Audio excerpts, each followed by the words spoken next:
Hi guys, good morning. Magluto tayo ngayon ng chorizo ito sa amin sa Bisaya. Pero dito, ano ba itong tawag dito?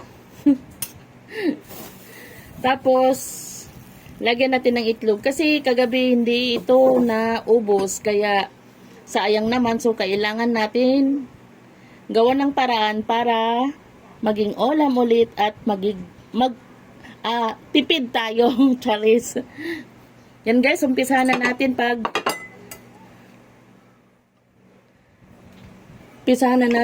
hiwa-hiwa ang ating, ano ba tawag nito? Nakalimutan ko kasi.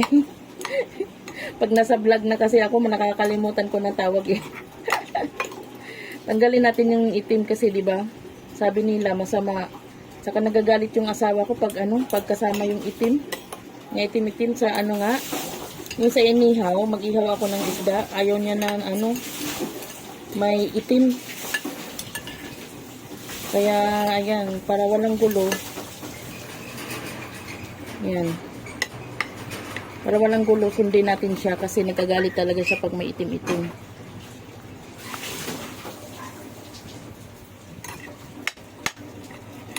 Anuhin ko lang naman to siya, himay-himayin. Durog-durogin. Kasing durog ng puso mo nang iniwan ka ng ex mo, Charis. Umuhugot. Yan. Kailangan lang natin siyang durog-durogin. Kasi natikman ko to nung ako pa high school estudyante. Doon ako tumira sa kapitbahay namin kasi yung magulang ko nasa Surigao. Sa Surigao, ako naman nasa Cebu. Lola ko nasa Bukid. Tumira ako sa kapitbahay at doon ako nila pinatira. Tapos ito yung style nila pag tuwing yung mga chorizo yung mga chorizo na halimbawa, ganito, may tira. Yan, ginawa namin dinurog-durog tapos lagyan ng itlog. Doon ako napawaw, ang sarap pala. Kaya itry ko sa mga anak ko kung gustong-gusto ba nila. Sana magustuhan nila. Pero kung hindi nila magustuhan, siguro ako na lang kakain. Siguro naman magustuhan. Ayun, may itim-itim pa oh.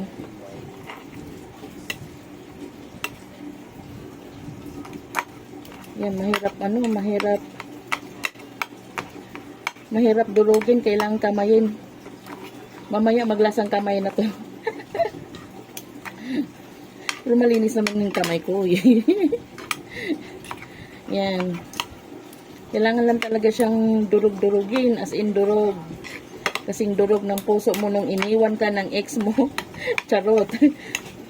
At kung kinakain naman to, kasing sarap ng pagmamahal ng iyong asawa. Charis. Hugot-hugot lang tayo nito guys. Durugin ko na kaya ng kamay. Kasi ayan, malinis naman yung kamay ko. Ang hirap kasi. Kailangan durug-durugin mo siya. Para maganda naman yung output niya. Para lasang kamay. Tapos, lagyan na natin ng itlog. Ayan. Dalawahin ko na lang yung itlog paglagay. Para kapit na kapit. Yan. Halo-haloin mo lang. Yan. Hindi ko siya madurog na durog eh. Para ang hirap. Pag kinakamay ko naman, parang nahihirapan din ako. Kaya, try natin.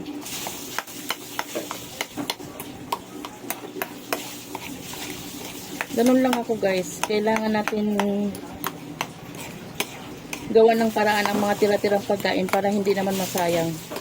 Diba? Kaysa masayang itapon. At least mapakinabangan. Yan. Lagyan natin ng pampalasa para lumasa naman at masarap. Kailangan always talaga may pampalasa. Kahit kunti lang ilagay mo. Huwag naman masyadong madami kasi malasa na yung malasa na tong natin. Ay, naku, nakalimutan ko yung tawag nito. Ano ba to? Basta chorizo to sa Bisaya. Basta ano ba yung tawag dito? Na-forget ko talaga. Sorry guys. Yan guys. Super sarap to. Alam ko masarap to. Ayan ang bunso ko nagre-request, solo lang daw sa kanya. Ayaw niyang kumain kasi nito. Ewan ko ba? Bakit ayaw niyang kumain?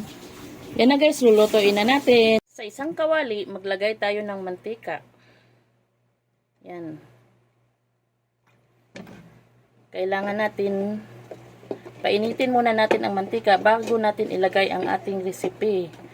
Longganisa pala yan guys. Ayan guys, ilagay na natin ang ating longganisa. Longganisa pala yan guys. Nakalimutan ko. Ganyan. Para makatipid-tipid na ulam, kailangan natin ng rituking ulam. Pero guys, sa totoo lang masarap to. Nung bata pa kami, ito yung pinapaulam sa amin minsan ng mga magulang namin. Kasi yung papa ko dati, mahilig talaga din siya sa chorizo. Chorizo kasi ito sa Bisaya. Dito na, ilongganisa na. Pero magkaiba ang lasa nito kaysa chorizo. Pero okay na rin, pero yung nagisnan ko talaga yung chorizo, masarap talaga yun. May chorizo dyan. Saan? Sa palengke. Iba yun, iba yung chorizo na yun, iba ang chorizo sa Bisaya. Ang sarap talaga nun. Kaya yan guys, maluluto na. Super sarap, super yummy talaga to. Try nyo guys kung mayroon kayong mga tira-tirang pagkain sa lamisan nyo, sa bahay nyo. I-retoke lang natin. Kasi ganun talaga mga magulang ko dati, mahilig sila sa retoke. Yung mga baho pa nga, lagyan nila ng ginawa nilang biko-biko. Igigisahin nila yan, lagyan ng asukal. Pag kinakain naman namin, wow, sarap na sarap talaga kami nung mga time na yun. Yun lang guys, buto na ang ating langganisa with egg. Sarap! Bye-bye! Maraming salamat, maraming thank you sa inyong lahat sa pagsuporta sa aking YouTube channel. Bye! This is the finished product. Ayan na guys, gayahin nyo na. Para tipid ulam. Yun lang po.